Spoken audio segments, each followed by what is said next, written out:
Welcome to KK funda.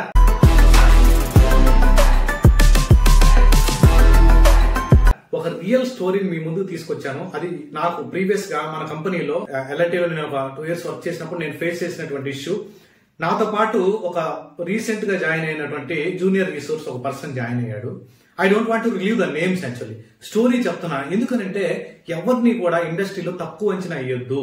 అతనేదో సన్నగా ఉన్నాడు, అతనేదో కొంచెం పొట్టిగా ఉన్నాడు, అతనేదో కొంచెం హైట్ గా ఉన్నాడు, లావుగా ఉన్నాడు అని మనిషిని అసెస్ చేయొద్దు మీరు దయచేసి. ఎందుకనంటే ఒక్కొక్కరు బ్రెయిన్ ఒక్కొక్క విధంగా పనిచేస్తుంది. ఒక్కొక్కరికి ఉన్నటువంటి స్కిల్ ఒక్కొక్కరికి ఉండదు. ప్రతి ఒక్కరికి డిఫరెంట్ స్కిల్స్ ఉంటాయి. ఒక్కొక్కరికి పాజిటివ్ ఉంటుంది, ఒక్కొక్కరు కొంతమంది నెగిటివ్ ఉంటుంది.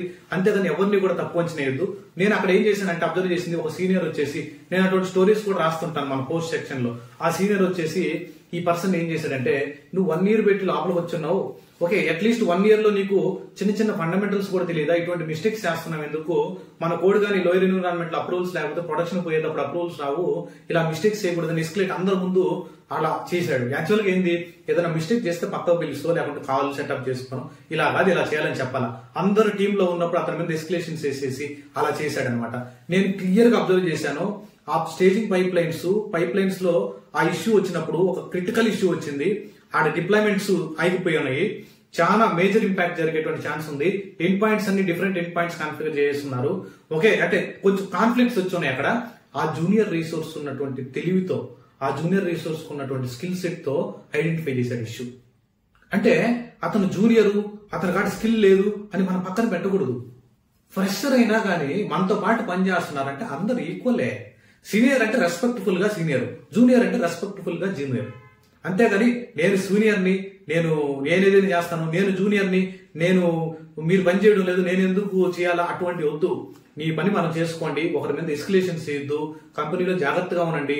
ఓకే నువ్వు ఏ రోజు ఎవరి పరిస్థితి ఎట్లా ఉంటుందో తెలియదు. మనకేం కంపెనీ బంధువు కాదండి. కంపెనీ వల్ల మనం ఎందుకు ఫైట్ చేసుకోవాలి లోపల. ఓకే కంపెనీ ఏ రోజైనా ఎంప్లాయీని తీసేయచ్చు. కానీ ఒకసారి మన మీద నెగిటివ్ పడిందంటే మార్కెట్ లో, ఓకే పర్సన్ అంటే ఆ నెగిటివ్ బాగొట్టుకునే దానికి చాలా ప్రాబ్లం ఉంటుంది అనమాట. ఎన్ని రోజులు మనం మార్కెట్ లో మార్కెటింగ్ చేసుకోవాలా, ఎటువంటి మార్కెటింగ్ అవసరం లేదు మనకి. ఆ పాజిటివ్ పర్సన్ మంచి క్యాండిడేట్ అని ప్రూవ్ చేసుకున్నాం అంటే ఆటోమేటిక్ వెళ్తా ఉంటుంది అంతే. ఓకే అందుకని కంపెనీలో ఎప్పుడు కూడా ఇటువంటి పనులు చేయొద్దు, ఎవరిని ఎస్కలేట్ చేయొద్దు. తెలియకపోతే చెప్పండి. నేను ఎన్నో వీడియోలు చేస్తున్నాను ఇలా. ఓకే ఇది ఎంతవరకు రీచ్ అవ్వాలా, మన కమ్యూనిటీలో కొంతమంది అన్నా మన వర్కింగ్ ఎంప్లాయీస్ ఎవరైనా ఉంటే మన వాళ్ళకి హెల్ప్ చేస్తారు. ఎవరిని ఎస్కలేట్ చేయి, పక్కకు పిలుచు. సురేష్, రఘు, రాము ఇట్లా పక్కకు రా అని చెప్పి పక్కకు పిలిచి, ఇలా కాదు చేయాల్సింది, మన ఎన్విరాన్మెంట్ ఇలా ఉంటుంది, నువ్వు కొత్తగా వచ్చావు, కొంచెం జాగ్రత్తగా చెయ్యి. ఓకే ఇలా నువ్వు అప్రూవల్స్ తీసుకునే ట్రిగ్గర్ చెయ్యి. నీకు అప్రూవల్స్ లేకుండా ట్రిగ్గర్ చేస్తే రేపు ఏదైనా ఇష్యూ వస్తే మన మీద ఎస్కలేట్ చేస్తారు, మన టీంని ఎస్కలేట్ చేస్తారు. అలా చెప్పండి.